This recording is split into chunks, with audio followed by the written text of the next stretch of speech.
Добро вечер, во топ тема на ваша страна. Влегува ли Македонија во конечна разврска на политичката криза? Дали посетата на Хоји е клучен чекор кон мирен трансфер на власта? Повикот на председателот Иванов Сад да помогнат? Ретерирање или нова игра за добивање време? Дали организаторите и инспираторите на насилството во собранието ќе одговараат? За сите овие прашања во топ тема на ваша страна вечерва дебатираат политичките аналитичари Петар Арсовски, Ибрахим Мехмети, Александар Кржаловски и Трпе Стојановски. Останете со нас, почнуваме веднаш.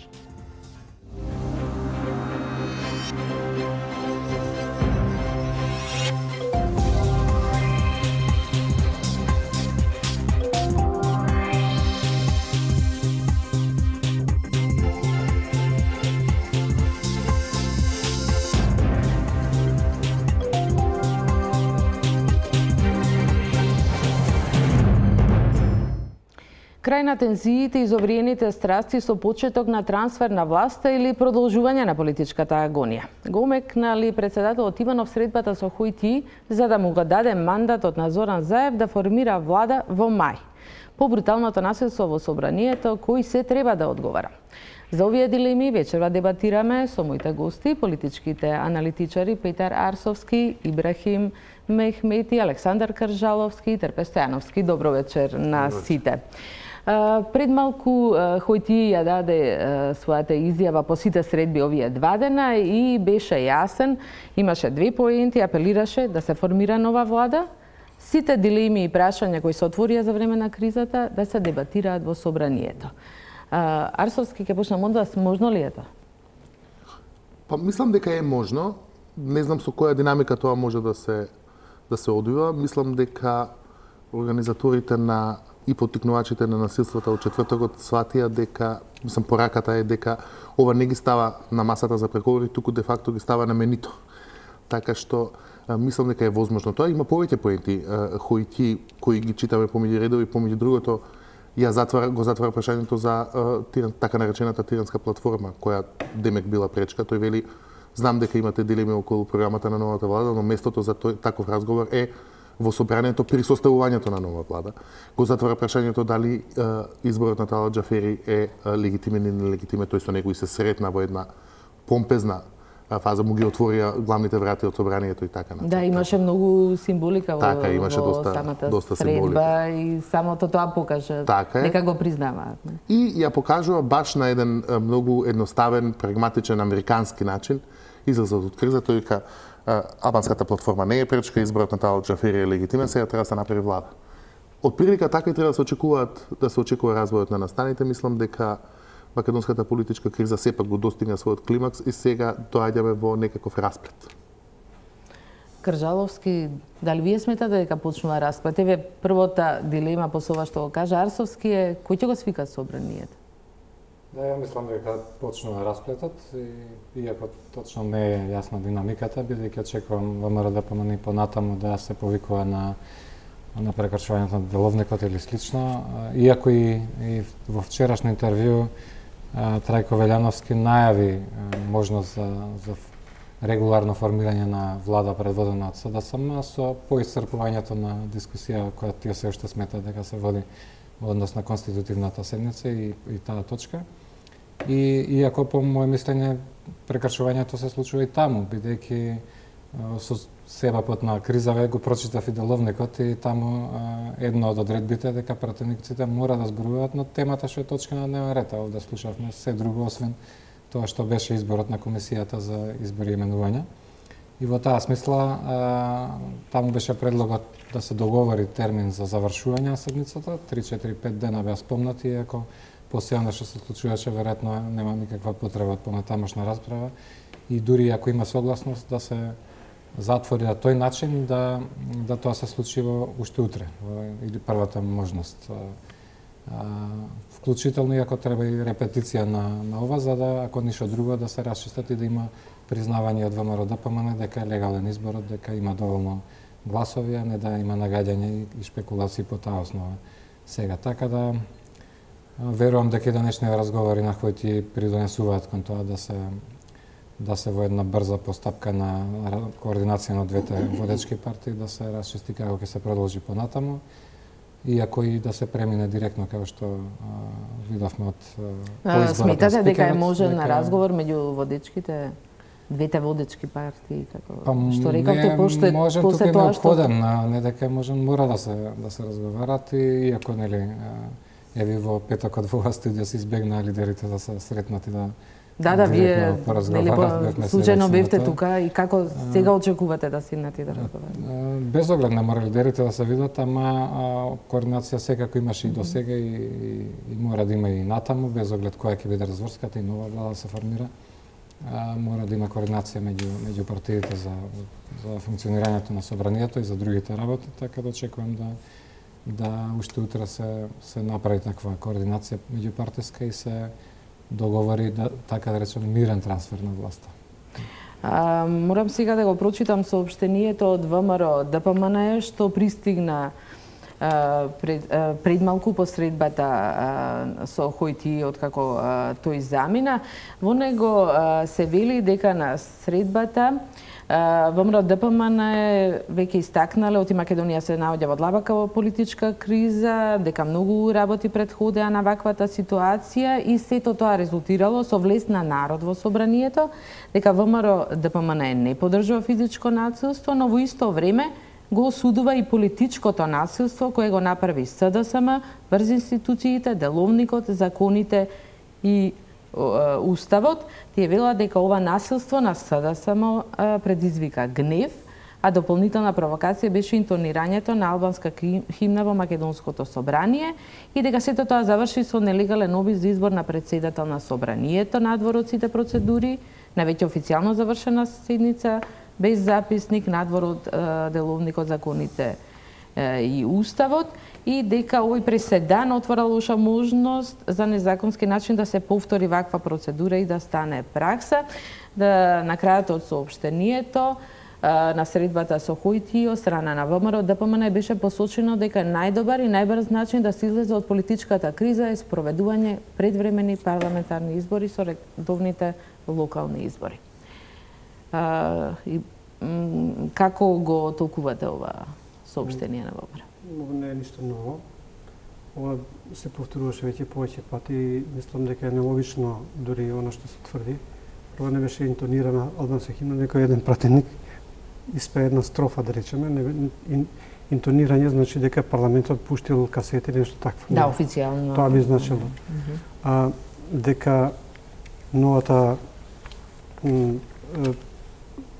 мнозинска коалиција дека ги узурпирала не знам што институциите, прекршуваат законите и деловникот, и тоа мислам дека не држи, затоа што тоа е обврска. Тие што гласале, односно повеќето граѓани кои што гласале за оваа коалиција, очекуваат од новата парламентарна позиција тоа да го направи. Не може да се чека некој тоа да го дозволи.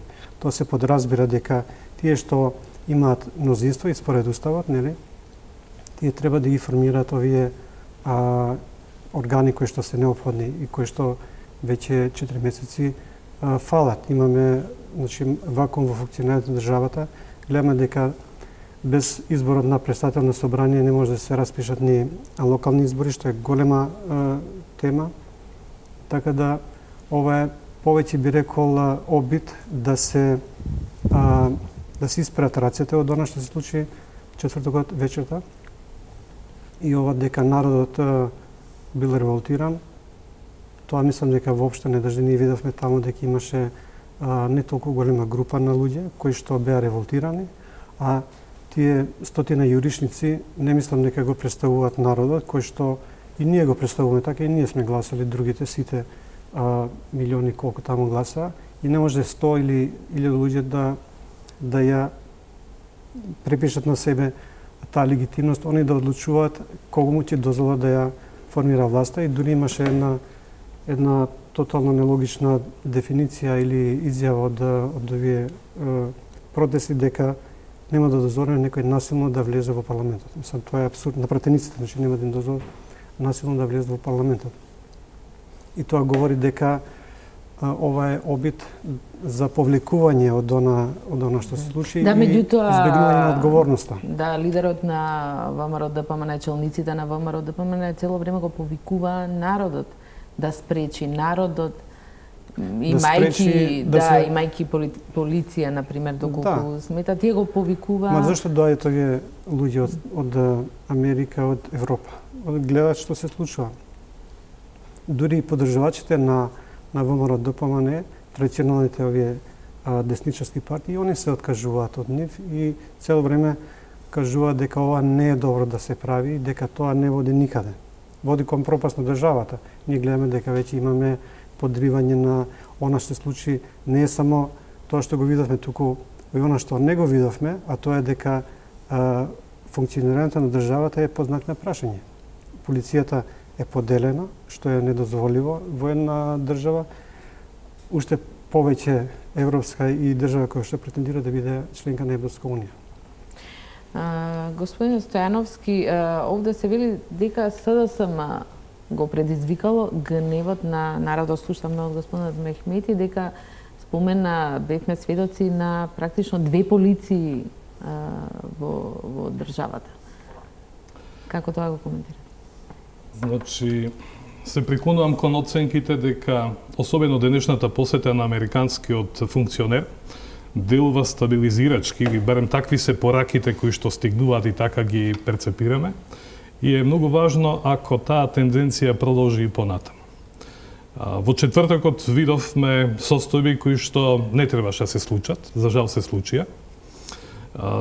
Видовме изјави од политичари кои што драматично се разликуваат и тука е една од опасностите дали после четвртокот ќе имаме состојба која што ќе бележи тенденција кон некоја стабилизација или се уште ќе постојат моменти или денови кога може да дојде до насилство кое што на Македонија воопшто не и користи. Како безбедносен експерт, дали чувствувате или сметате дека се уште има опасност да се повтори ова насилство или дури и поголеми насилства? Моје мислење е дека Рубиконот е надминат. Меѓутоа, тоа не значи дека од четвртокот наваму ќе имаме состојби во кои што ќе важат правилата на демократијата. Сите силно посакуваме тоа така да биде.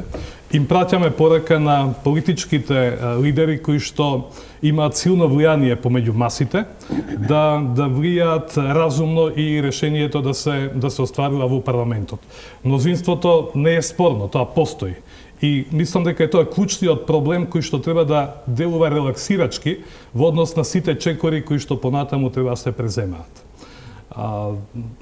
Самиот настан кој што значеше влегување во парламентот, пред се делуваше дека е тоа привично добро координиран и во таа смисла водечка улога имаа насилниците кои што воопшто не може да се каже дека се народот. Тие се поединци кои што од сите страни беа осудени. Колку се искрени тие осуди на насилството е друга работа, меѓутоа е многу важно дека и на самиот ден на кога се случуваа насилните настани, од сите страни стигнуваа пораки на насилство. Тоа денес го слушнавме и од председателот на државата, иако подоцна, меѓутоа е добро што дојде таква оценка од негова страна денес. И тука е клучен моментот за тоа каде беше полицијата во периодот од влегувањето на дел од масите во собранието и интервенцијата која што ја гледавме. Имавме можност преку неколку телевизии да го следиме хронолошки целиот момент и тоа е прилично долг, недозволен период во кој што полицијата ја немаше. А за тоа време насилството спрема пратениците е несвојствено, непримерно и мислам дека немало друг пример во регионот и пошироко каде што така маса на насилници доминира во однос на масата на поддржувачи и во еден дел полициски службеници кои што беа внатре во собранието. Јас се сеќавам на состојбите по независноста во Македонија, кога собранието како представник на третата власт многу конкретно побара обезбедувањето внатрешно во собранието да биде изземено од редовните полициски структури. И тоа е сосема во ред, бидејќи кога се говори за независност на власта, сигурно дека и безбедносниот аспект внатре треба да се регулира на начин на кој што ќе биде исклучен од условно кажано извршната власт. Да нема многу мешање или токму од вакви причини да постојат превентивни механизми со кои што внатрешната безбедност во собранието ќе се остварува од структури, односно припадници кои што одговараат пред председателот на собранието. Во таа смисла мислам дека организацијски прилично добро се поставени работите, иако во пракса не секогаш тоа функционирало како што е пропишано и како што тоа треба да биде. И мислите дека сега функционираше? Пратеникот Горан Мисовски вчера имаше едно соопштение каде што објасни практично во собранието, бидејќи е кабинетот изолиран на председателот во собранието, запраша како можеле да поминат низ таа барикада и да влизат. Значи, овој случај може да се користи во педагошки цели, за тоа какви се пропустите или какви се едноставно како не треба да се постапува, бидејќи мора да се знае дека парламентот е објект од витално значење. Значи, може би објект кој што заслужува и е утврдено, пропишано дека има посебен систем на обезбедување и како таков е препознаен и од сите останати безбедносни структури, пред се од полицијата и од Министерството за внатрешни работи, со јавната полиција и со полицијата која што се грижи од аспект на безбедност, заштита, контраразузнавање. Значи, постојат посебни механизми кои што треба да гарантираат безбедност на собранието. Ви благодарам, ќе се навратиме повторно на насилствата во собранието и се разбира на одговорност. Арсовски, како вие го коментирате соопштението на ВМРО-ДПМН? Значи, обвинувањата за политичко насилство од страна на СДСМ и дека СДСМ се практично виновни што го предизвикале гневот, независно што стана, потоа беа жртви на напад. Видите, малку иронично го доживувам соопштението на ВМРО-ДПМН, видејќи мислам дека крадецот прв вика, вели држте го крадецот. Но, знаете, и го толкувам како еден вид на политички аутизам, тие како да не чувствуваат што се случува, а се случува тоа дека последните настани во кои еруптираше насилство, барем имплицитно поддржано од ВМРО-ДПМН, еве да речеме не експлицитно, и во кое помеѓу другото не затаија процедурите во собранието. Полицијата која во последните 10 години е системски партизирана, дерогирана и така натаму, ги пропушти демонстрантите насилниците внатре. Не беше тоа дека тие во ниедна процедура на собранието не пишува дека тие може да влезат.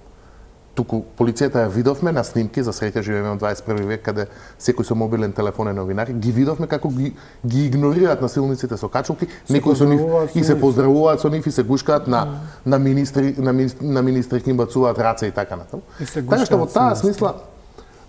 таа смисла сосема друго ќе беше овој наратив на ВМРО-ДПМН доколку и поддржувачите на ЗАЕФ или шарената револуција излегоа на протести.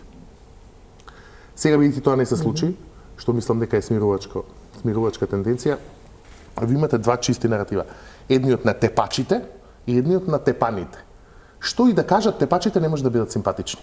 И не може да таа приказна не може да фати корен во јавната сфера никако.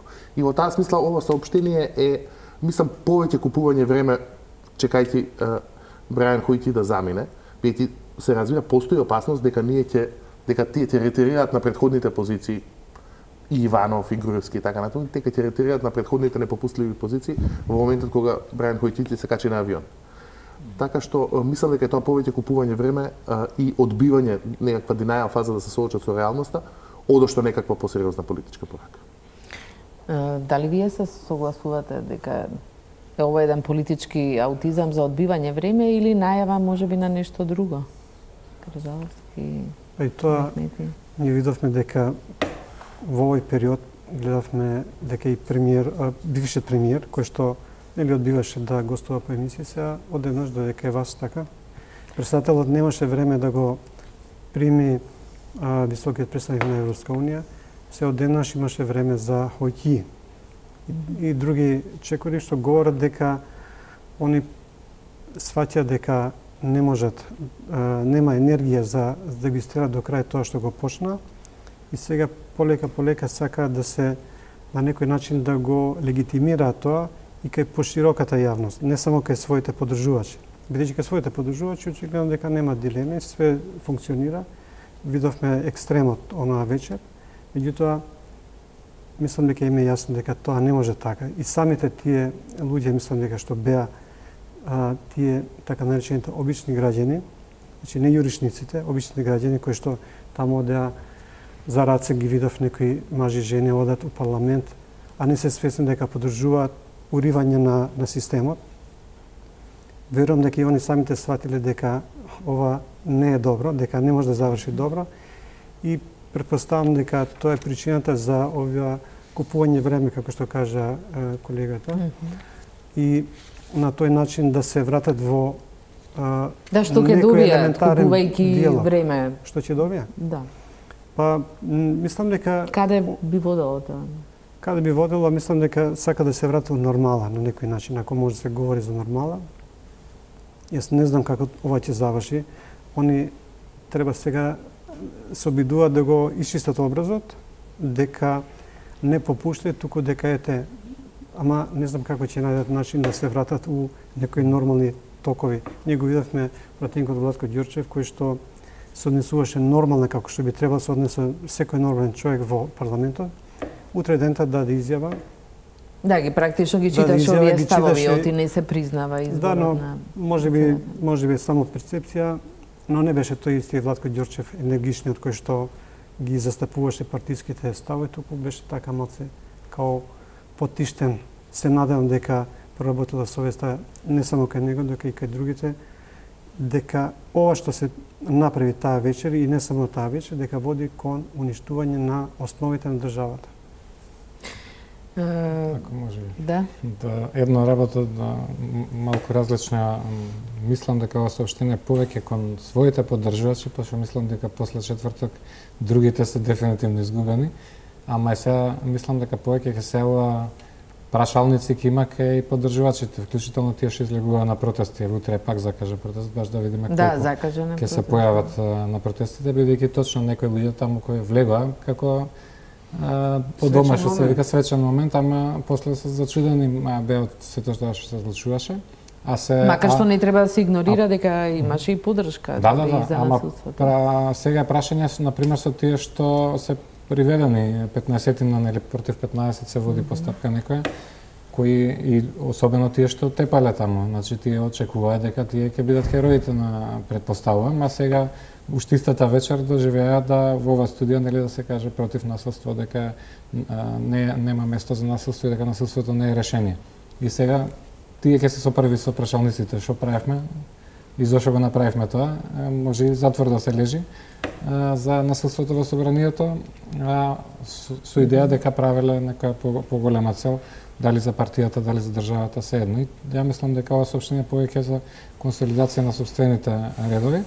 Второ, за понатамошниот процес, значи ова понатам е конзистентно, така да речем, со постапките на ВМРО-ДПМН, кој ако до изборите имавме дилема политичка и правна разврска, каде што на ВМРО му одговараше повеќе политичка со очекување дека ќе победи на изборите, а на СДСМ правната со работата на СЈА. Сега има почеток на работата на собранието, каде што има суштина и форма. ВМРО се држи за формата, пак со свое толкување дали може да се оди на следна точка, додека не се исцрпи расправата по првата точка. И занеморајќи суштината дека сепак имам декларирано мнозинство и тоа треба да конститутивната седница е предвидена таму. Уствари не е предвидено колку ќе трае, пошто се очекува дека истиот ден ќе заврши. Тоа е конституирање. Се собираат, верифицираат мандати, избираат комисијата за избори и именување и председател. Тоа е еден ден работа, не е 2 месеци работа. Формата не е испочитувана како гледам. Да, тука да. И тоа е дискутабилно. А должен е да даде мандатот, он не го даде. Тоа е формата, они го погази и тоа. Така да нема многу. Добро, пак реков секој со толкувањата, ама да, јас се согласувам дека тука може еден куп работи да се ако се земе треба да се земе нели? Да, мора формата, еднакво да се постапува. У случајот денот на завршување изборите, не, тоа не е битно. Од денеска ќе почитуваме формата, тоа не оди така. Кржаловски, очекувате ли Иванов да ретерира? Утре Талат Джафери, како ново избран председател на Собранието, ќе достави официјално барање до Иванов да го додели мандатот на парламентарното мнозинство. Иванов ќе биде втор чекор. Мислам дека прво мора да се усогласат во парламентот како ќе се оди понатаму, ако ВМРО останува нова соопштенија, значи се уште нема признавање. Да, Заев кажа дека 10 дена би чекале Иванов да го додали мандатот, така да може и напоредно дода. Но очекувате ли да ретерира?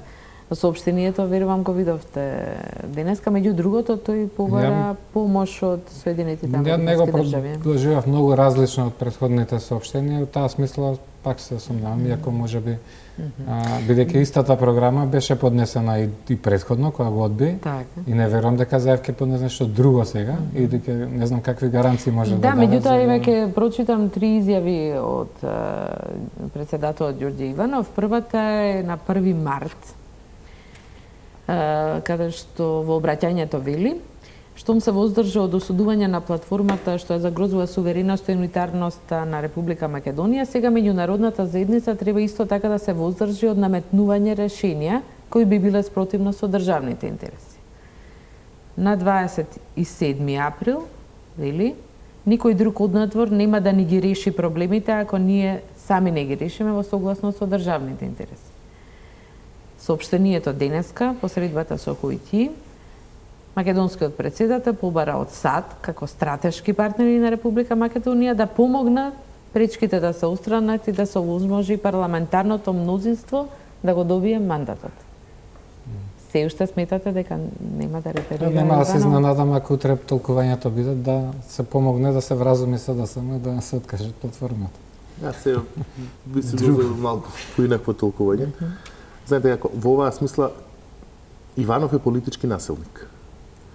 Тој не е ништо поразличен од оние кои упаднаа во собранието, со една поразлична нота, и не е ништо помалку одговорен за оваа состојба од оние кои сега се наоѓаат во притвор.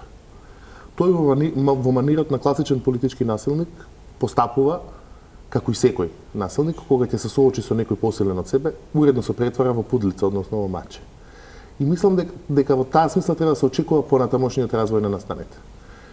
Се разбира не преку ноќ, но мислам дека сега е веројатно дека по сите точки, еве Иванов одеднаш вели го повикувам Заев да ми даде гаранции дека нема да се наруши унитарноста, за да може да се даде мандатот, што е суштински различно на неговиот претходен став кој вели јас на Заев не му го давам мандатот, има политички причини, се додека е тој на оваа платформа. Тоа е прво, и второ, тој без малку до пред една недела тврдеше дека меѓународната заедница е без малку организатор на овој пуч во Македонија, за сега да ги повикува да помагаат.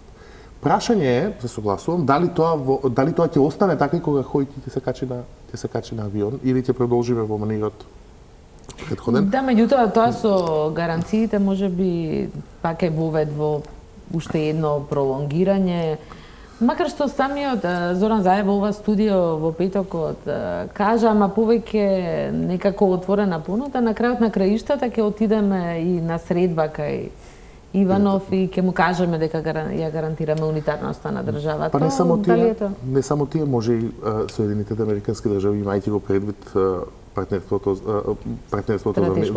партнерство, да кажат Соединетите американски држави ја гарантираат унитарност. Што е доволна гаранција за Иванов? Видете, тој влезе во едно толкување на членот 90 во кое никаде не се споменува дека некој него треба да му дава било какви гаранции. Тук пишува како кондуктор дека ако имаат карта мора да ги пушти во автобус. Ако имаат мнозинство мора да им го даде мандатот. Ниту да условува. Нема што нигде ништо друго не пишува. Така што во таа смисла јас толкувам дека ќе се движи по насилството, дека ќе се движи во забрзана демисија по неколку точки. Прво, Иванов не прогласи воена или вонредна состојба, што беше реална опасност. Да, Груевски истата вечер повика на смирување на насилствата, што не беше негова реално, не беше негова реторика, до еден ден претходно, во кој велеше народот нема да дозволи да се избере нелегитимен председател. Па што мислеше дека ќе се случи кога ќе го повикате народот да се собере пред собрание и да не дозволи да се избере таа Џафери. Што очекувавте дека ќе се случи? Дека ќе запалат свети? Мислам, и тоа е ретерирање. Од полицијата имаме ретерирање, погледнете, денес има постапка веднаш против 15 луѓе, така што тоа се распаѓа со едно забрзано темпо и мислам дека во тој правец сте се слушали. Ке успели да имаше обиди ова едно политичко насилство? Вториот обид на ВМРО ДПМН беше дека да ги ја убедат јавноста, оти СДСМ го предизвикале насилството затоа што одлучили изборот да го направат попладне наместо предпладне. Многу е тешко тепачите со било кој политички наратив да станат посимпатични од тепаните. Сега ВМРО ДПМН треба да ја убеди јавноста дека СДСМ некако сами организирале да влезе некој во собрание и да ги искаши од ЈОТЕК. Мислам дека е тоа приказна која тешко се прода. Многу е важно да се прави разлика дека настаните во собранието, какви и да се, имаат можеби своја генеза или се движат во некој правец, меѓутоа тие не смее да се поистоветуваат со насилството кое што беше манифестирано во собранието.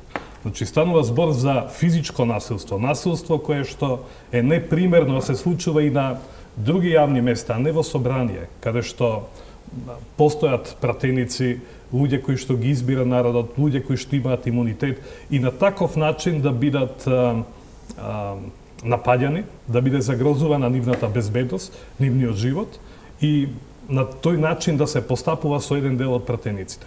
Значи, политичките партии се тука да си ги елаборират своите програми и да едноставно убедуваат со аргументите кои што ги имаат во програмите. Меѓутоа, ова што се случи, примената на физичко насилство е нешто што најбрзо мора да се документира. Веќе се случуваат чекори на терен, меѓутоа, веројатно, и обвинителството и полицијата мора да бидат крајно темелни и да не остане ниту еден лик, ниту една состојба, ниту една маскирана личност неидентификувана и соодветно третирана како што е тоа пропишано со законите. Само на тој начин ќе може да се влијае во иднина да немаме охрабрување за некои идни вакви настани. Предлагам од режијата ми јавија дека е готов прилогот на колегата Александар Манасиев со изјавата на Хуит Ји, како и реакциите на сите партии, па предлагам да ја погледнеме. Парламентарното мнозинство да формира реформска влада. Парламентот е место за битка со зборови, а не со тупаници. Крвавиот четврток ќе одвлекува Македонија подалеку од патот кон Европа. Вака може да се протолкуваат дел од пораките што ги испрати високиот представник на Стејт Департментот Хуит Ји. Нејасно е дали тој, под водневната посета и разговорите со лидерите на клучните политички партии со председателот, успеал да ја мрдне состојбата од мртва точка во насока на формирање на влада. Многу е важно за политичките лидери во земјата да ја стават крај на политичката криза која трае во последните 2 години. Многу е важно да се најде начин мнозинството, односно коалицијата во парламентот што има мнозинство да предложи влада и владина програма. Знаеме дека има загриженост околу содржината на владината програма, но како и во секоја демократија сметаме дека што и да предложи мнозинството треба да биде дебатирано и гласано во собранието. За Ји, нападот на пратениците е кукавички. Многу алармантен е несреќниот инцидент кој се случи во парламентот во четвртокот кога пратениците беа брутално и кукавички нападнати само затоа што со мнозинство гласови избрале нов председател на собранието. Тој верува дека разрешницата на политичкиот конфликт ќе биде мирна. За време на сите мои средби денеска од секој лидер, од секој политички представник ја слушнав нивната посветеност за унитарна држава, за основните демократски вредности, за мирен трансфер на власта, за мирна разрешница на конфликтот и за пронаоѓање решенија кои ќе бидат сеопфатни, кои нема да остават никого надвор и изолиран, кои ќе ја сплотат државата и уште поважно кои ќе ја придвижат државата кон целта која ми се чини ја споделуваат сите граѓани, а тоа е еднината во Европа. Некои сметаат дека посетата на Ји го омекнала ставот на Иванов, па тој излезе со досега најоптимистична изјава, а побара и помош од САД во насока на решавање на кризата. Преседаните со кои се воведува практика, а нелегалното станува легално, ги подкопува основните демократски принципи. Председателот Иванов бара од лидерот на СДСМ да го исполни јавно искажаниот збор дека заедно со коалиционите партнери ќе дојдат и ќе обезбедат гаранции за зајакнување на унитарноста на државата и дека се ќе биде во согласност со Уставот на Република Македонија. Платформата од Тирана не може да биде услов, нити пак основа за формирање влада. Од СДСМ се исто така оптимисти дека наскоро ќе биде формирана влада. Ѓорѓе Иванов ќе добие известување од новиот собраниски претседател дека постои демократски формирано парламентарно мнозинство и ќе побара од него да постапи според уставната обврска, да го даде мандатот за формирање на влада. Постои и владина програма што гарантира унитарност на државата и почитување на уставот, што уште еднаш ќе му биде предочена и со тоа се исцрпуваат неговите неразумни барања со кои го условува давањето на мандатот. Само 2 месеци предходно Иванов тврдеше дека не е потребна интервенција на западните земји во решавање на кризата. Мојата порака е јасна.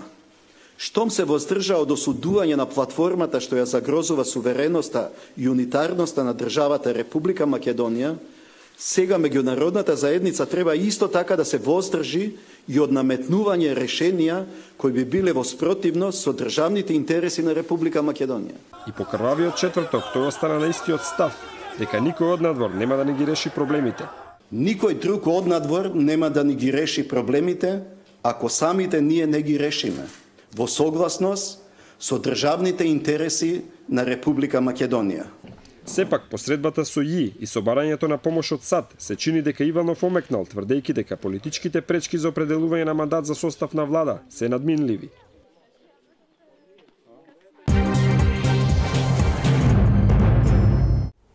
Да, веќе ја слушнавме изјавата на високиот американски функционер Хојти, кој повика на формирање нова влада и парламентот да стане единственото место каде што ќе се води демократска дебата за сите проблеми, мислејќи пред се на платформата на албанските партии, која опозицијата нарекува тиранска и ја посочува дека и натаму е проблем за трансфер на власта. Прашање до вас, како очекувате да се направи овој трансфер? ВМРО ДПМН Кржаловски, например, тврди дека владата нормално функционира со техничката влада. Како новата, доколку парламентарното мнозинство ја направи сама, ако нема мандат, ако ВМРО и натаму се противи, има техничка влада, не го признава новоизбраниот председател на парламентот Талат Џафери, каков е можен, какви сценарија се можни? Па затоа реков дека Иванов ќе биде втората точка која ќе стигне писмото за мандатот, зашто ќе стане утре проблем кој ќе го прати од службите, на кого службите му одговараат, на Велјановски или на Џафери. ВМРО ќе тврди дека се уште Велјановски и ќе има седница и ќе видиме 11 сат што ќе се случи. Може ќе дојдат само од ВМРО пратениците, тоа очекувам да биде, ќе нема кворум, пошто не се мнозинство, нели, ќе нема услови да почне да продолжи седницата, па ќе мора да се повинат на тајмингот или она што ќе го договори новото мнозинство, ама како тоа ќе го изведе новото парламентарно мнозинство, друго прашање. И првиот трансфер треба во службите на собранието да се случи. Предпоставам утре дека тоа ќе се случува, ама да видиме како ќе биде. Макар што собранието практично функционираше на некој начин. До сега, да, ама беше јасно и денеска средбата со Талат Џафери кој ти се одвиваше во собранието. Добро, да видиме утре. И тоа е едната работа. Втората, до сега мене барем не ми беше јасна до крај позицијата на ДУИ, бидејќи ти од една страна се во власта се уште, со ВМРО ДПМН во техничката влада, а декларативно беа со мнозинство. Вчера тоест во четвртокот се прекрши, односно се одлучи ДУИ да го направи. Да, меѓутоа Ахмети не беше во салата. Ако, може би е лична причина, може би е од безбедност, како што рекла да не било таму. Тоа додуше проблематизира за дали баш имало 61 и сето тоа, ама мислам дека суштината е јасна, дека мнозинството се изјасни, ДУИ јасно се определи дека тоа новото парламентарно мнозинство и со тоа сите услови се, односно се составуваат услови на седницата која ќе се закаже да се избере, да продолжи со избор на влада и фактички она што се случуваше во 2 месеци треба да се случува на седницата за избор на влада. Тука да се дискутира програмата и тогаш ќе се види колку од таа тиранска платформа е содржана, иако таа е јавно објавена, се да се има објавено јавно програмата на новата влада која му е доставена на Иванов. И ја таму не ги гледам секако сите точки, не гледам ни некои што не се за мене проблематични и ќе настане интересна ситуација дали ќе се гласа таа програма од овие што сега го изгласа председателот на собранието плюс од БЕС. Значи тоа е исто дилема, дали ќе успее парламентарното мнозинство да изгласа влада, бидејќи дали се содржани доволно или сите елементи кои сите ги очекуваат од тие што дале поддршка. Мехмети... Ама ако тоа се направи, веќе ќе нема дилеми, ќе мора да се... Како вие го толкувате отсуството на Ахмети? За вас е прифатливо, она што го кажа Заев во петокот тука во оваа студио, дека било намерно да се избегнат некакви поголеми тензии или има сепак политичка заднина во сите овие потези толкувајќи ги? Не верувам дека има нека политичка заднина, бидејќи ако сите други гласа како што гласа, не гледам зашто Ахмети па би бил против тоа. Мислам, безсмислено е да се шпекулира околу тоа, зашто нема логика да се шпекулира. И мислам дека ова што зборуваме ние дали ВМРО како сама сега во овие парламентарни табори, нели сакат предвремени избори и мислам дека нимате единствена шанса е да насетат нека покнатина во ова новоформирана коалиција, за евентуално да може да интервенира таму и да направат нешто во свој прилог. Ние видовме дека коалицијата не е толку силна колку што изгледа на прв поглед, бидејќи кога беше гласањето за председател на собрание, партијата Беса не гласа за председателот. Беса си замина уште пред тоа. Да почне тоа. Да. Зошто замина Беса и тоа него? Тоа вие треба да ги прашате нив. Или е веќе договор бидејќи не гласа за тоа? Јас пак не верувам дека тоа значи пропаст на коалицијата, туку тоа се тактизирање политички. Меѓутоа, главното е дека оваа коалиција не е некоја голема филозофија што се имаме таква коалиција, но во овој момент кој што е ненормален, кога гледаме дека имаме преодна влада која што однесува како да е политичка влада, имаме преоден председател кој што не требаше да биде, не требаше да биде најстариот пратеник, и сега гледаме дека имаме тоа се представува како нешто нормално. Имаме влада, имаме парламент, се функционира. Значи не ни треба нас нова влада, нов парламент, бидејќи имаме стара. Тоа зашто беа изборите. Меѓутоа, ја мислам дека и они се свесни и овие изјави, овие ретерирања, мислам дека се одраз, дека сепак се свесни дека не може така бесконечно да се бутка со глава во зид.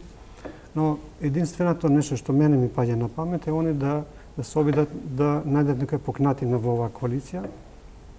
Но верувам дека тоа вие сметате дека е цврстата коалиција ќе опстане наспроти ВМРО ДПМН и покрај тоа што Ахмети и Беса на пример не беа во собрани? Беше објаснето за Ахмети, неќем се ја да го бранам тоа што беше кажал, неќем да шпекулирам, пошто доста ми од тие теории на заговори и шпекулации дадо изјава, Беса кажа дека нешто да гласа за Талат Џафери, за мене тоа е во ред. И едното и другото. Битно е да они да не го остават процесот на пола. Значи тоа може да се случи кога ќе имаме следните чекори, да застанат сите за да оваа коалиција и да ги истерат работите. Нешто се они најдобрата коалиција, него што ова државата не може вака да функционира. Не може да опстане на овој начин, кога имаме таква една поделба која што не е поделба политичка, туку е веќе институционална. Значи, оно има влијание во институциите. Јас се надам дека и ВМРО ќе свати, гледам дека веќе почна да сваќаат и со овие изјави денеска што ги слушаме. И верувам дека Арсовска, сметате дека и ВМРО ќе се повлече, сваќа или и натаму ќе, како што рече Мехмети, ќе опстои на тој привид дека има влада која политички дејства, дека има парламент? Или е тоа неодржливо? Мислам дека изјавата на Хојќи денес го затвара тоа прашање и мислам дека сигурно ВМРО ДПМН покажува сигнали дека болно и полека, но се соочува со новата политичка реалност, имајќи ги предвид ретерирањата, сега да не ги редиме сите повторно. Што се однесува до тоа зошто Ахмети не бил во собрание, знаете како една од светлите точки во насилствата, ако има светла точка во насилствата, во четвртокот е што немаше контрареакција од другата страна, што спречи посериозен инцидент. Јас мислам дека доколку безбедноста на Ахмети беше загрозена, тоа немаше да биде возможно. И мислам дека во таа смисла, таа проценка тој да не биде таму била точна. Замислете да му се случи на Ахмети, не дај Боже, така како што му се случило на Села. Сепак е таа партија со еден наратив во кој тоа ќе беше невозможно да не предизвика контрреакција. Друго, знаете како, јас се согласувам дека можеби единствена шанса на ВМРО ДПМН му е да најде некаква пукнатинка во таа коалиција, меѓутоа насилството во четвртокот тоа го оневозможува. Токму така. Значи, се што ВМРО ДПМН прави, само ја прави поизолирана и поголем политички губитник. Само ја бутка таа коалиција поблиску во прегратките едни со други. Бидејќи јас не гледам која партија дури внатре во коалицијата гледаме дека има некакво во коалицијата на ВМРО ДПМН гледаме дека има некакво расслојување, но не гледам која албанска партија воопшто може да помисли во оваа фаза да ја раскине коалицијата со СДСМ, бидејќи тоа би значило поддршка за ВМРО ДПМН кој влезе со скандирање да ги убиеме албанците, да ги убиеме, сега да не користам други изрази.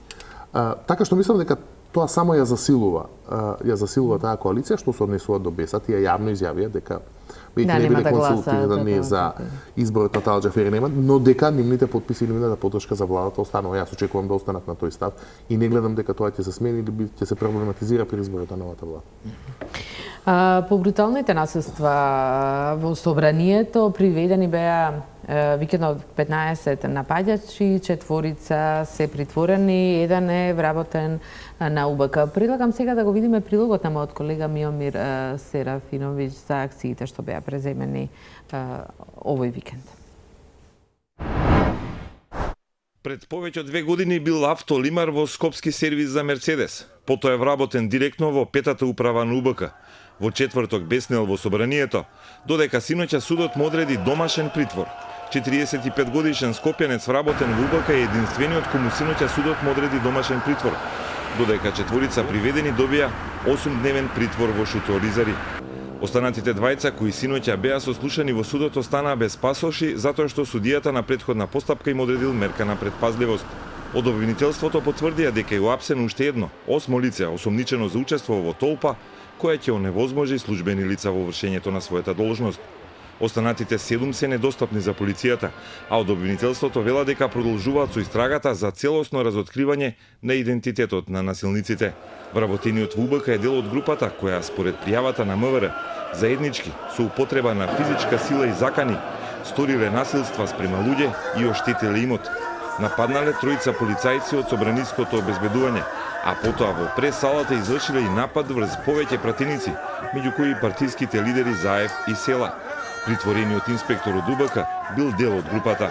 Полициски извори на Телма вела дека скопјанецот бил автолимар, а потоа пред 2 години успел да биде вработен во тајната полиција и тоа директно во 5-та управа која е надлежна за следењето на комуникации. Во 5-та управа инаку се одвивало нелегалното прислушување за што се ги води и случаите Таргет и Тврдина.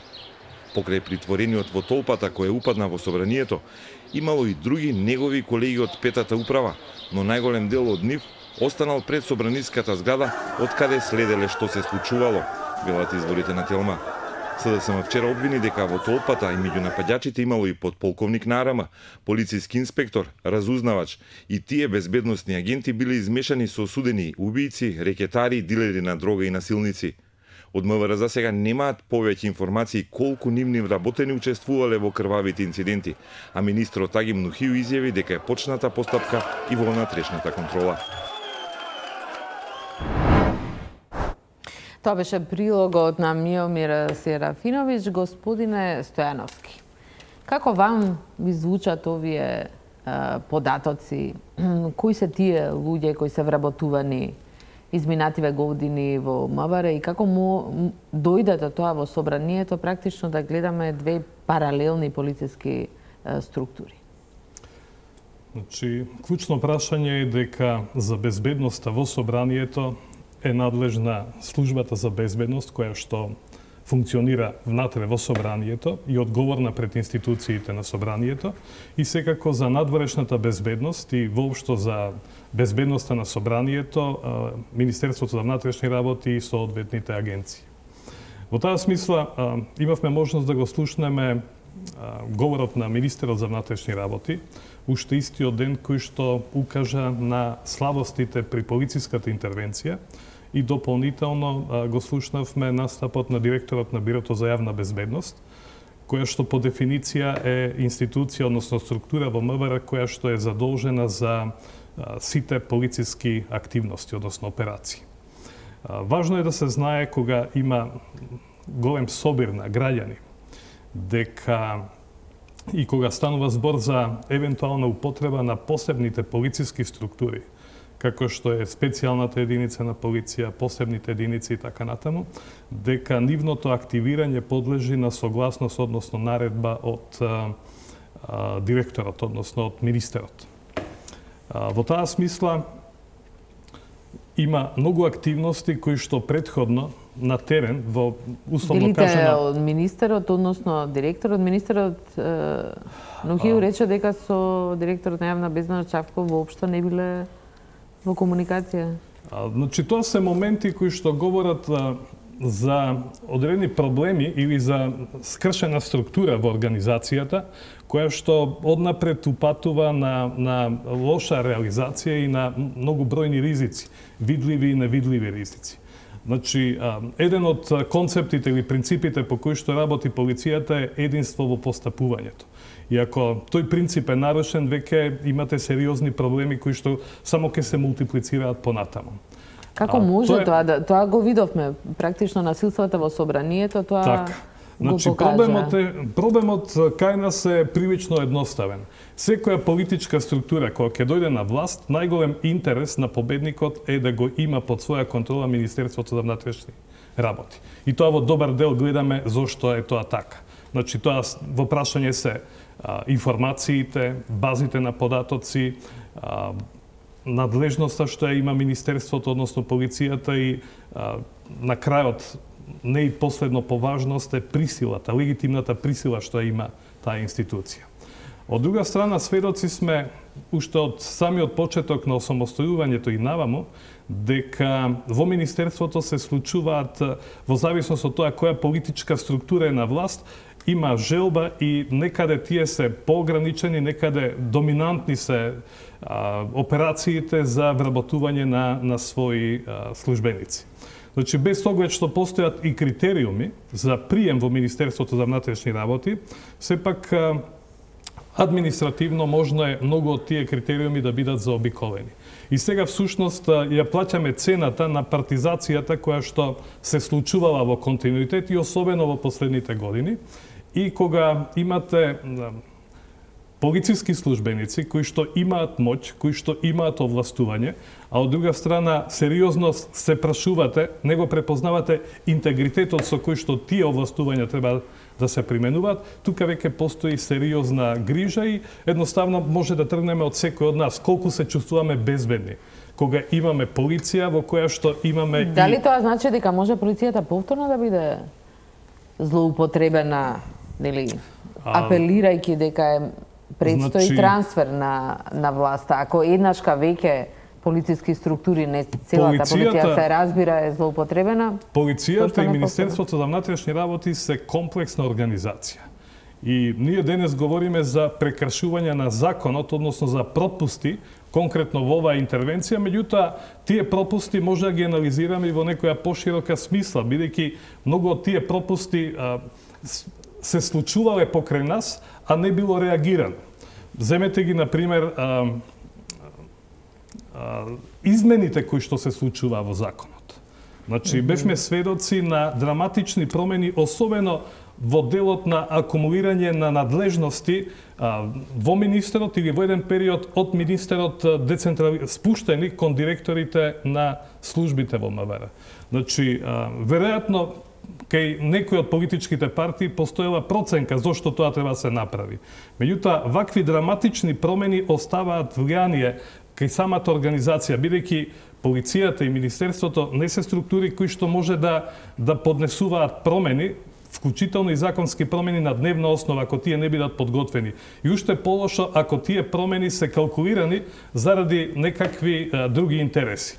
Значи, сега всушност се соочуваме со таков проблем и е многу важно овие состојби да се надминат пред се во Министерството за внатрешни работи, институционално. Добро, јас ве прашав во моментот што може, бидејќи очигледно дека опасноста останува, бидејќи во моментот не може ништо да се направи. Ако се продолжи како и досега, можно е да се соочиме со нови кризи во смисла на настапот, односно за спроведување на законот од страна на полицијата, односно Министерството. Кржаловски во студиото тука, Груевски кажа дека самиот бил во контакт телефонски, разговарал со Чавков цело време. Што вам ви кажуват? Не знам дали цело време, ама еднаш сигурно и прашање во кој тајминг, дали тогаш кога бил недостапен на министерот. Додека траеле нападите, како што... Проблематично и тоа манифестира тоа што го викаме заробена држава, дека ако службеник во полиција има одговара на повик на партиски лидер, а не на министерот, тоа е проблемот за кој се зборува последниве години на партизација. Мене дозборуваше Трпестеновски, се замислив на обезведувањето во собранието, пошто таму требаше многу едноставно да биде заклучена вратата на предната барем, пошто другото све е покомплицирано да се изведе. И се сетив на студиска посета во Јерусалим, каде што во црквата на гробот на Исус има 6 православни, односно 6 христијански цркви кои раководат со неа, ама има еден клjuč и клjučот го држи муслиманска фамилија, пошто вие нема да се договорат никогаш кај кого да биде клjučот. И тука требаше многу едноставно и прашање сега и министерот Нухију дали дал таква задача или ако веќе знаел дали што ќе се случува во собранието, бидејќи Чавков тврди дека немал информација во 6 часот кога завршува седницата, дека оперативниот штаб немал информација дека ќе се продолжи седницата и барем тоа е неговото објаснување денеска. Иако дента Зоран Заев одговорницата кажа дека дека ќе се случи, ама не најави баш дали дента ќе биде и тука мораше по мене да се обезбеди да предната врата биде заклучена и ќе се избегне многу да Сметате ли дека е кога станува збор за безбедноста? И она абстрактна безбедност е должност на Министерството за внатрешни работи да ја предпостави, да ја обезбеди. Значи, постои нешто што се вика безбедносна проценка, која што се прави врз основа на индикатори. И ова е ситуација во која што дефинитивно, кога постои штаб кој што со право е формиран и тој штаб функционира врз основа на информации кои што стигнуваат од терен. Парламентот редовно е обезбедува надворешно од полициски службеници кои што информираат. Внатрешното обезбедување, ако се соочува со ризик кој што не може да го изменаџира, тогаш исто така правовремено тие информации се споделуваат. Така што ако во оваа ситуација недостасува информации, тешко ќе најдете друг случај во кој што имате повеќе информации кои што треба да ги вреднуваат. Не, јас го спомена во обраќањето на Заево 12 типов беше тука некаде после пладне во кој најавуваат дека во парламентот и други места, камоли како што велите информации кои треба да се предпостават и доаѓаат од други извори внатре во собраниското. Наивен е малку тој изговор дека никој не му јавил на оперативниот штаб дека 1000 луѓе влегле во собрание. На крајот на краиштата министерот за внатрешни работи Нухију на пресконференцијата ги извади трите сценарија со кои оперативниот штаб бил подготвен и ги покажа. И тој или ние имавме 3 сценарија подготвени, направени со оперативни процедури. Доколку не се избере ништо, доколку се избере само председател на собрание, доколку се избере влада. Така што апсолутно е неверојатно дека не знаеле што ќе се случува, дека немале оперативна процедура. Па на крајот на краиштата, ако некој земе да плячка банка, треба ли некој да му јави на заменикот министер? Видете се, и ако не му јави, дали тоа ќе отиде така? Мислам, тоа е сепак некаков наивен изговор, но го покажува распадот на структурите и на институциите кои се случува поради партизација веќе подолго време и помеѓу другото тоа во клучните точки влада, полиција, судство и така натаму е еден од најкритичните работи кои ќе се случуваат во наредниот период. Доволно ли ќе биде да бидат приведени 15, притворени 4? А каква е одговорноста на оние што го потикна или го повикува на насилство? Ја мислам за било што... Кој е најодговорен според? Било што да се случи до ова што го говориме, што е нормален след на настаните после изборите, да се изберат органите на власта кои што ќе ги спроведат овие мерки за кои што зборуваме. Во овој контекст, значи во оваа констелација на силите, не знам дали ќе се случи многу. Мене ова повеќе ми делува како купување на време, притварање, па специјални мерки, не знам какви. И тоа ќе се тактизира, претпоставам, со тие чекори, да се остава впечаток дека сепак не се толку надвор од умот, сепак ги почитуваат законите кои што сами ги донеле, но мислам дека ќе се развлека тоа до максимално колку што е можно. И можеби ќе дојде до некаква разврска очекувана, меѓутоа главните виновници за ова што се случува веројатно ќе се откријат откако ќе дојде до промена на власта и до промена на во водството на првите луѓе на повеќе институции кои што се поврзани во расветлување на овој случаи. Без тоа не верувам дека ќе може нешто многу да се направи. Кржаловски, да, очекувате ли одговорно да бидат повикани организаторите? Па не, тоа веројатно така ќе се случува, додека бидејќи би требало релативно брзо да има исход за избор на нова влада и потоа ќе следуваат и промени во структурите. Еве гледаме дека полицијата постапува, не знам кои се лицата што се притворени, дали организаторите на протестите се меѓу нив или не, или се само повикани па не се најдени. Значи, ако има 15, мада имаше многу повеќе од 15 луѓе колку што сега се обвинати или повикани да бидат приведени, така да веројатно ќе е подолга постапка ова, ама добро што веќе веднаш се делува со некои чекори, ама веројатно главната разрешница ќе биде тек од кога ќе се стабилизираат институциите. Само додека сме на оваа тема, значи имаме действија кои што ги видовме сите, кои што значат кршење на законот, манифестирано насилство, напад на интегритетот, напад на животот на поединци, и во таа смисла од она што можевме да видиме преку снимките, постојат доволно елементи во кои што институциите треба комплетно, целосно да ја завршат својата постапка. Веројатно има и други моменти кои што за нас од страна не беа видливи или не може да ги препознаеме. Денес читав еден текст на една од новинарките која што била таму и која што прилично добро ја доволува психолошката страна. Значи и постапките, и легитимирање од некои непознати присутни во тој простор, проверка на телефон и така натаму. Веројатно, обвинителството кое што е активно и кое што најави дека со голем број обвинители е присутно на терен и веќе работи на случајот, треба да продолжи и да ги докомплетира сите случаи до кои што има пристап, има информација.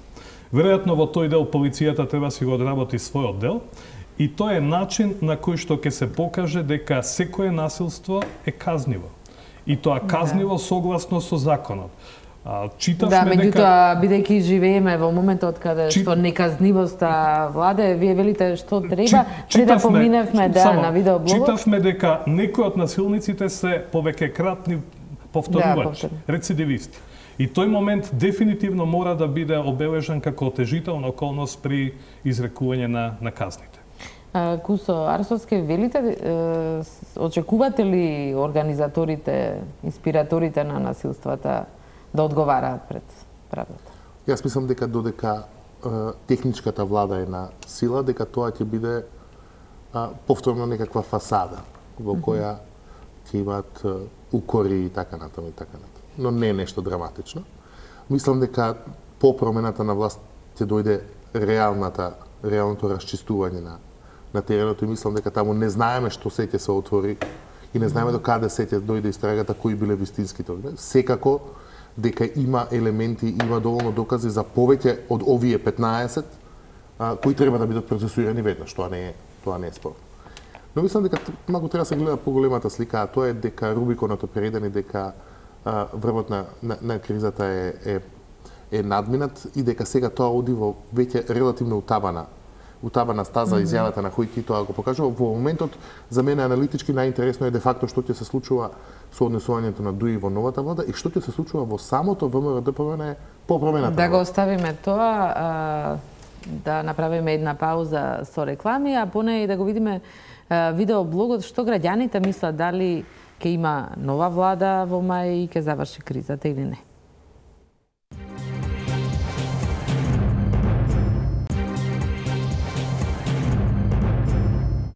се навестували разврска на политичката криза по изборот на нов председател на Собранието. По разговорите кои високиот представник на Стейт Департментот Хојти ги имаше со политичките лидери во земјава, но и по најавата дека председателот Иванов утре од новиот собраниски спикер Џафери ќе добие барање да го даде мандатот на парламентарното мнозинство.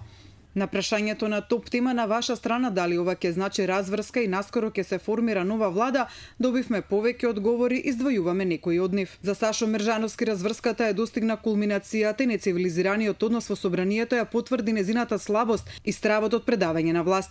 Влада ќе има, правда ќе има. Јустиција можеби некогаш дреме, но секогаш се буди кога е потребно, напиша Мержановски на нашиот Facebook профил.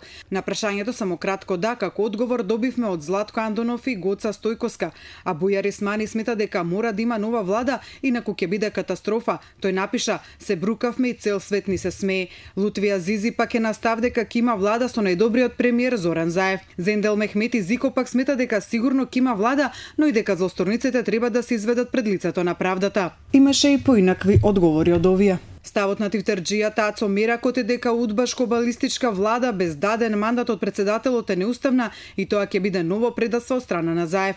Сосема спротивно на ова беше коментарот на Имран Зенели, кој пак смета дека Заев доаѓа нема веќе мрдање. Готово, нека ги подготат креветите во Идризово криминалците. Твитер профилот Хемфри Богарт пак смета дека ќе има разврска, но ќе нема заклучок се дури како што напиша, баграта не заврши во затвор со јавно судење. Сличен став има и Џоко Танев кој смета дека влада ќе има сака или не, но според кого ќе биде тешко, оти во секоја институција е дуплиран персонал со партиски фанатици и прашање како ќе профункционираат.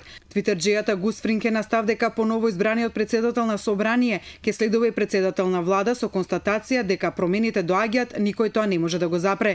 Ќе се случат промени во Македонија без разлика колку тоа на некого му се допаѓа или не. Доаѓа правдата, а од неа нема бегање, напиша тој. Коментарот на Харун Ватич на нашето прашање дали ова разврска на политичката криза или нов заплет е дека ова беше разврска со криминално-терористичка структура, крајот доаѓа, а се очекуваат задните трза и затоа што корените на криминалците се длабоки, потребен е хируршки рез. Твитерџијата Тракинарди пак напиша: крај на партијата и луѓето кои не украдоа 11 години од животот, но при тоа додава: следи нова влада која мислам не е свесна колкави ни се очекувањата.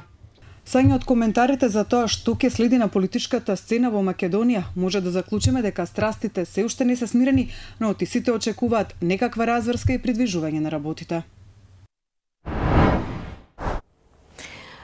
Продолжуваме и привршуваме тука со дебатата. Направивме пауза, токму Арсовски рековте дека очекувате големи промени внатре во двете партии, ВМРО ДПМН и ДУИ. Да, ова фаза до формирање влада е прилично јасна и таа ќе се одвива по точките што ги кажа Хојти, никако насилство, легитимен избор на председател на Собрание, брз избор на влада. И тоа изгледа дека оди во по еден веќе дефинирана траса. Поинтересно е сега што ќе се случува со ВМРО ДПМН и со ДУИ откако ќе се формира новата влада. Дали ДУИ ќе остане активен партнер на СДСМ и во каква лојалност тоа ќе се претвори, дали ВМРО ДПМН во основа ќе најде сили за некаква реформа за да може да биде витален играч, да продолжи да биде витален играч на македонската политичка сцена, видите после изгледа дека ова го води во политичка изолација. Тоа се прашањата кои се вредни за анализа, че ова другото извинете, изгледа дека е веќе при крај. Дали очекувате да се повторат можеби насилствата по сите овие слабости што лоциравме внатре во МВР? Колкава е опасност? Министерството за внатрешни работи е дел од извршната власт. И мислам дека многу од лекциите се научени. Пораките пред се овие што денес ги слушнавме од меѓународната заедница и веднаш после првите моменти од насилството во четвртокот за легитимното прифаќање на новоизбраниот председател на Собранието, пред се од Европската унија, од Соединетите Американски држави, ОПСЕ, НАТО и од неколку земји од единствена е меѓународната водечки земји во Европската унија се јасен показател што треба да се прави понатаму.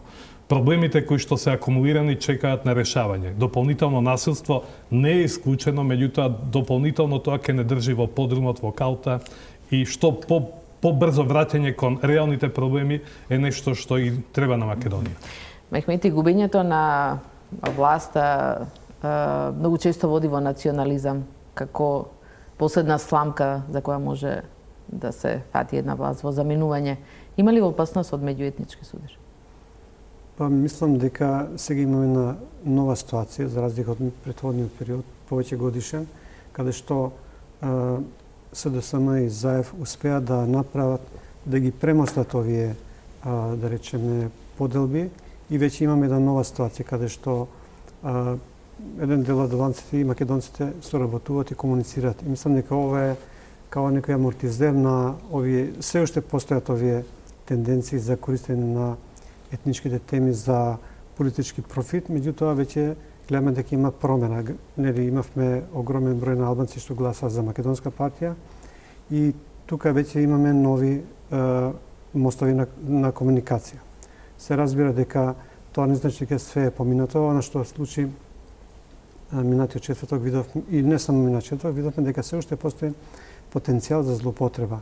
И мислам дека тука треба да се работи, да граѓаните сите и тие што поддржуваат, да речеме, вакви мерки кои што може да завршат и трагично со еден пратник и се лава случаев, и мислам дека тоа што имавме сосема поинаква ситуација. Значи, доколку беше загрозен неговиот живот или Ахмети доколку беше во собрание, не верувам дека вака лесно ќе поминавме и за среќа тоа заврши како што заврши, но тоа не значи дека ние не треба да работиме на тоа. Кржаловски ќе има ли влада во мај и ВМРО ДПМН дали ќе замине во опозиција? Очекувам и се надевам. Дали ќе биде така лесно како што изгледа по денешната средба на Хојтие, не сум скроз сигурен.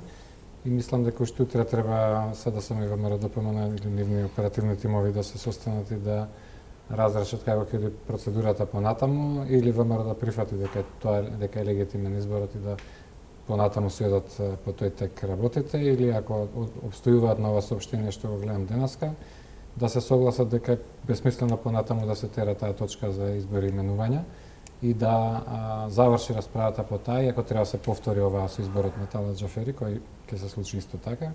И потоа, бидејќи ни треба конструктивност, а не обструкција и во парламентот, и во целиот живот и работата на следната влада понатаму. И подобре да се има, бидејќи, ако се сеќавам на Бранко Црвенковски, изјавата беше што правевме со 23 претеници, што ќе правиме сега со 42. Во има 51 и има можности бескрајни за понатамошни обструкции на секој чека во собранието. И затоа треба да се земе тоа предвид и да се... Да избере да биде силна опозиција. Да видиме дали тоа ќе го направи. Благодарам на сите за учеството. Тука е крајот на вечерашната дебата. Останете со програмата на ТЕЛ.